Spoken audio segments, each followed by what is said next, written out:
This lecture will focus on police legitimacy and the community with respect to racial profiling. First, it's important to define what we're talking about here. Race is a very, very, very small part of each of our DNA makeup that has the effect of visually changing what our skin color looks like. There is no measurable or marked difference in the abilities of people of different races.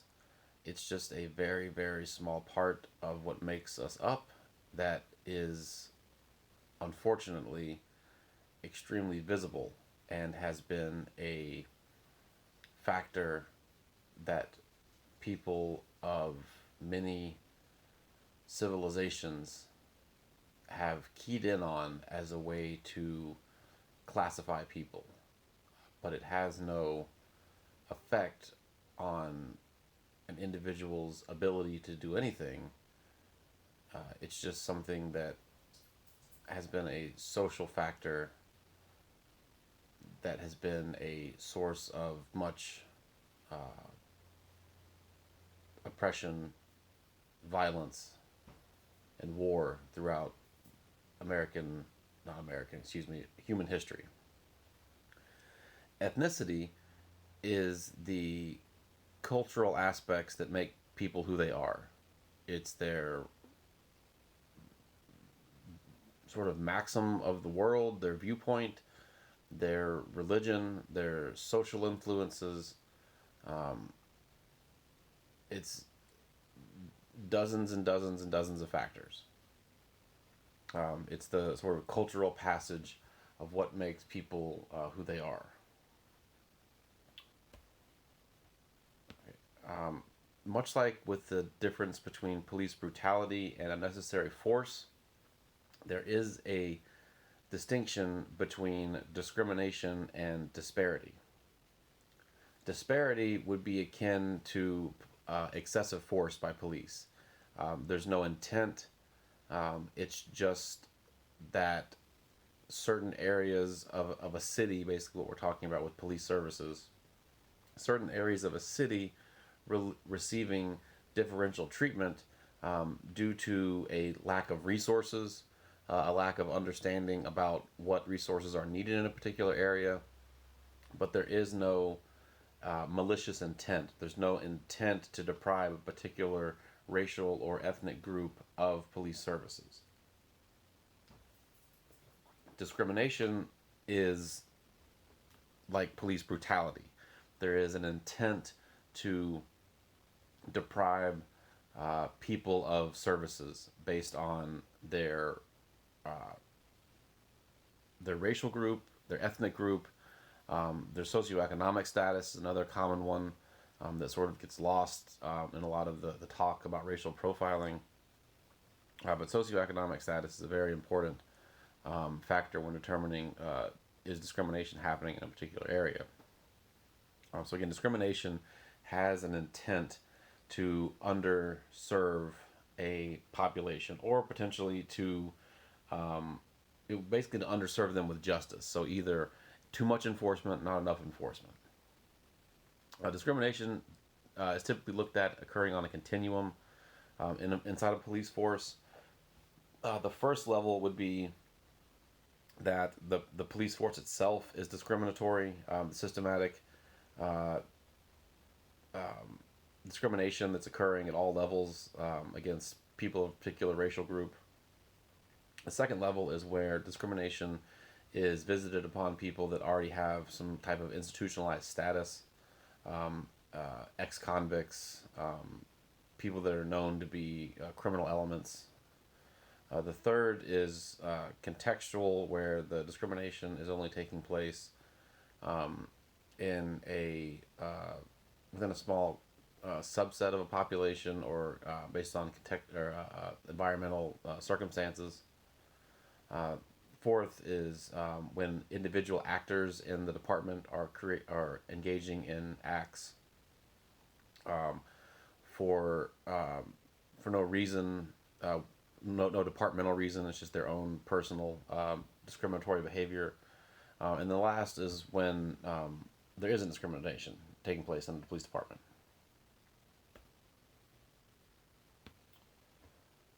So there are several factors that play into really both sides of this. So we're talking both sides about the way citizens view police, and also the way that police view citizens. Number one on that list, especially with American policing, is race. Um, People from different racial groups have different experiences with the police.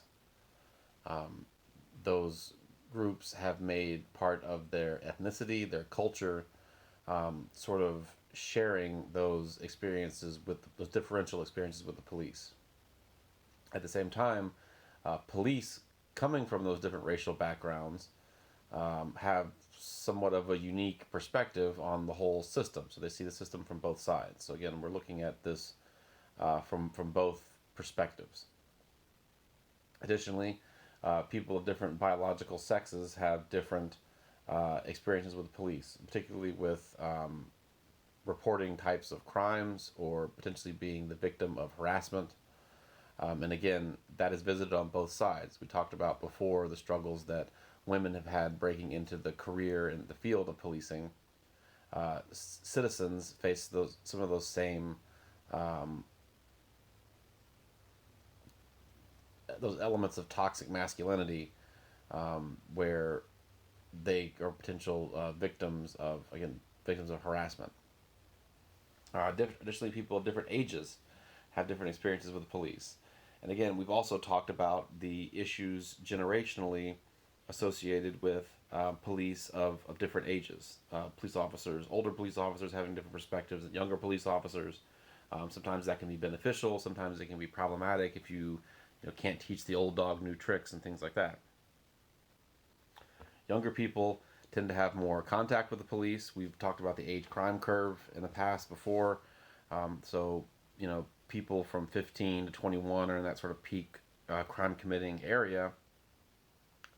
They're going to have different expectations of the police, what they want from them. People that have a house and 2 cars and a storage unit, they're going to have different expectations of what they want the police to do in their community. Education level plays into this as well. Again, when we look at what we expect of the police, what we want the police to be doing, what kind of understanding we have about police operations. So someone's education level is going to play into their likelihood of encountering the police, but also how they go about the rest of that process. Now that can be that interaction can be confounded with things like drugs and alcohol. People act like jackasses around the police that are well educated. To the next point, have high income. So it's not always necessarily going to utterly define someone's relationship with the police, because within these categories, there's also a stratification of the encounters and the expectations that people have. Also, someone's criminal victimization is important in predicting or dictating what types of encounters they have with the police, their willingness to contact the police, what kind of experience happened with that in the past. This, because we move around a lot, there can be a lot of variation in how the police in a particular area interact with citizens in that area. And that can be jarring for people that move from one area to another, or police that move from one area to another, and what their expectations are supposed to be. I have listed here at the bottom Detroit, because they have had a wide wide level of experience with different interactions with the police. The city itself has faced massive budget cuts and shortfalls because of the city filing for bankruptcy. But in addition to that, they've had a long history of negative interactions with the police and the citizens. So it's kind of a strange relationship that they have there, because they are at the same time that they're trying to turn a corner with their citizenry. They're facing all these budget cuts, so it really makes it for a difficult situation. I mean, we've seen difficult situations that police forces have faced in the past in San Francisco, or with Oakland, with a documentary that we watched in the past. But when you have those attempts to change taking place at a time of extreme financial strife, it makes the whole situation much more complicated.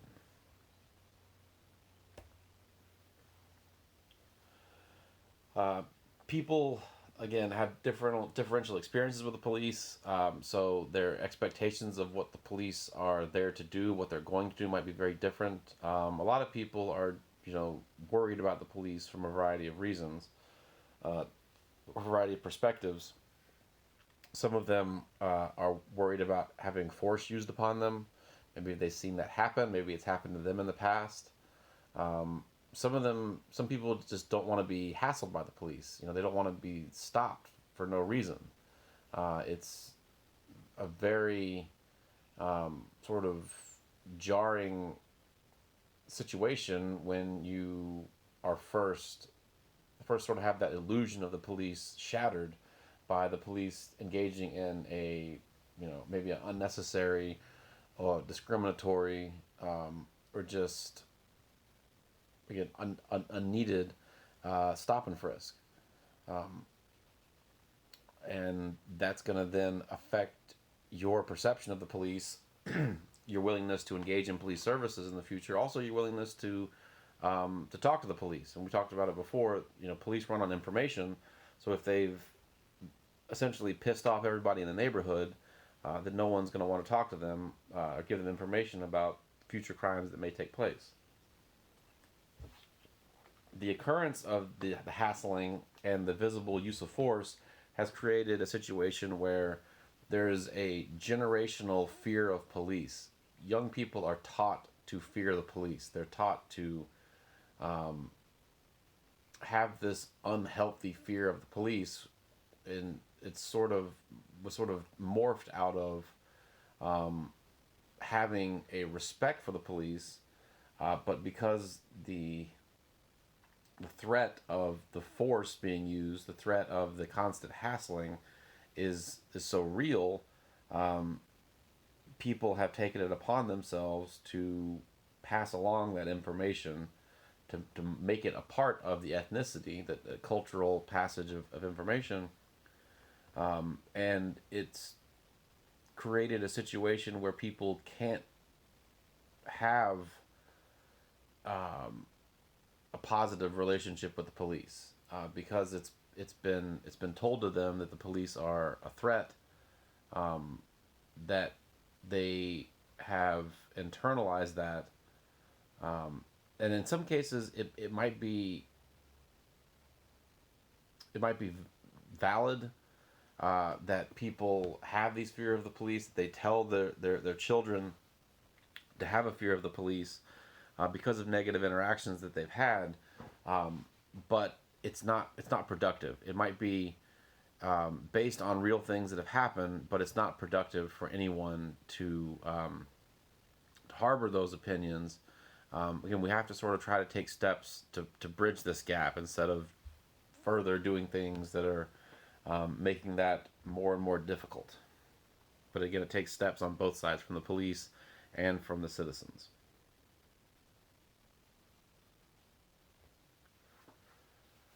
So we've seen, reviewing several of them over the course of the semester, the impact that high-profile negative events have on the police. Um, these events are wide-reaching. Something happening in Dallas or in Portland has reverberations in Atlanta, in Philadelphia, in New York, um, and that it probably shouldn't be the case. It is that way for police. We should examine these things when they happen. We should review these negative cases for potential wrongdoing, but it's logically and really morally improper to judge each new police officer by the sins of previous police officers. There is the police subculture. There is that generational passage of culture that takes place in police operations. But at the same time, you can't hold people accountable for the actions of the people before them. Again, that goes on both sides. That goes for the citizens, and it goes for the police, that there has to be this, at some point, um, in in uh, in comic books they call it, it's moved into other media too, but it's a reboot. We need to have a relationship reboot between the police and the citizens in a lot of areas. If we can have that, that results in better outcomes. It results in better outcomes for the police. It results in better outcomes for the citizens, because bad things are going to happen on both sides. We've talked about that as well before. That things are gonna come up that have to be addressed. So it's better to have a good relationship to address those things than to have two sides that are fighting and trying to address them as well.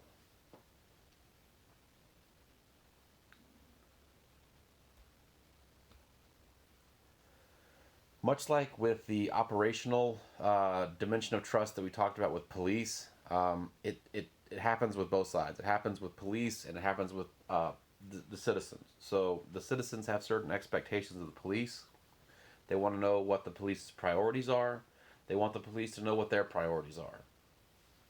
They want those things to line up as much as possible.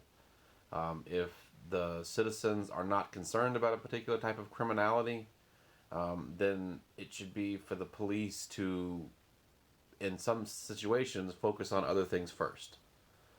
The people expect police officers to be competent.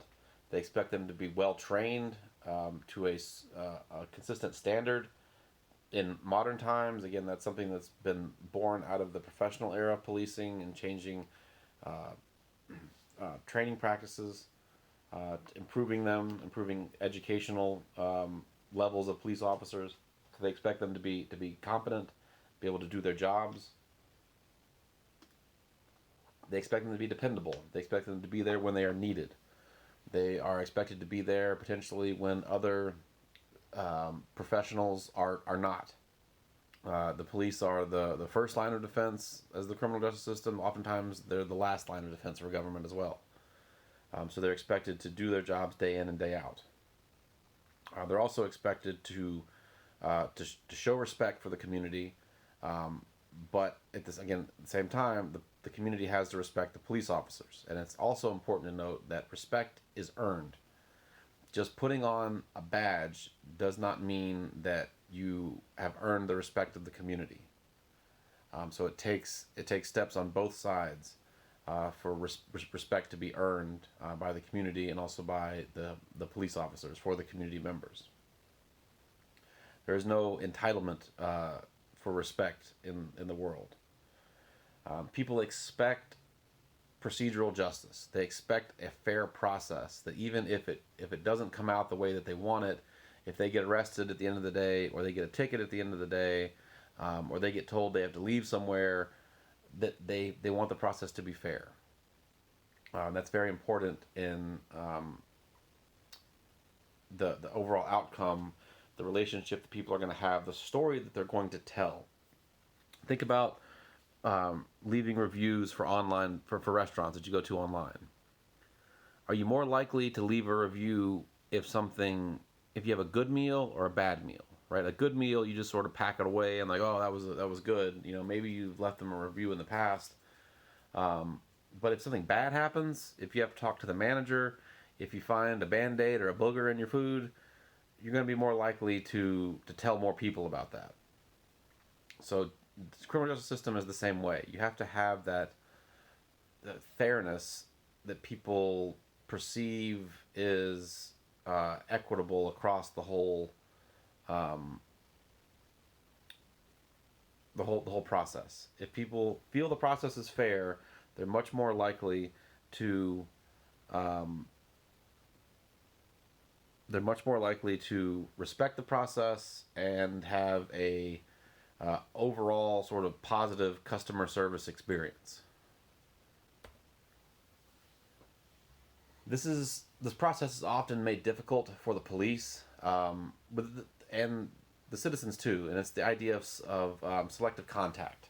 So the police oftentimes only are encountering people that are pissed off, are high, or drunk, or mean or mad, for whatever reason. Um, that or they see the worst. They see the worst victims. They see the victims that are battered, bloodied, murdered. Um, they see the worst elements of society on a daily basis. So it's hard for them not to um, mold that into their opinion about neighborhoods, about people. At the same time, though, a lot of citizens only see the negative things that the police do. People that live in high poverty areas where a lot of drug crime takes place.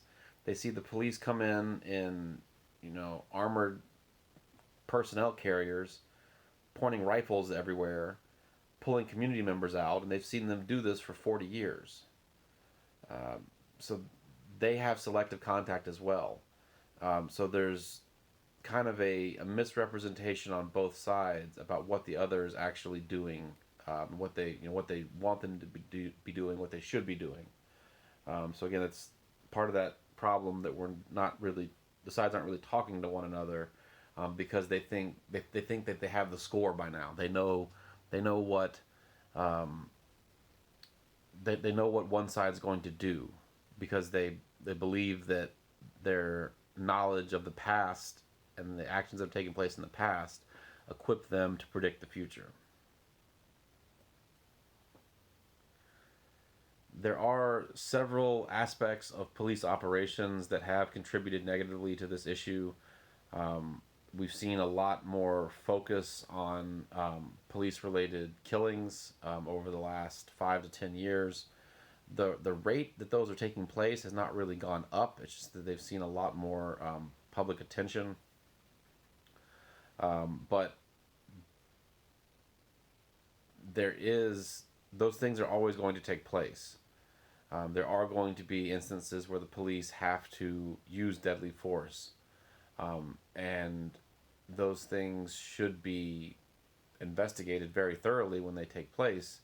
But they should be investigated based on what happened, based on the actions that happened in that immediate circumstance, not further contextualized with every police shooting that's taken place across the country over the last 6 months. So it's hard for the police to commit to investigating these new events fully when they're afraid of them being contextualized with everything that's happened in the past. Part of that is because they themselves have done that to the community. They have contextualized present community actions with everything that's happened in the past. So when they see the attention turned to them, they're worried about that same thing happening, which is understandable, but it's not helpful towards bettering the relationship between the police and the community.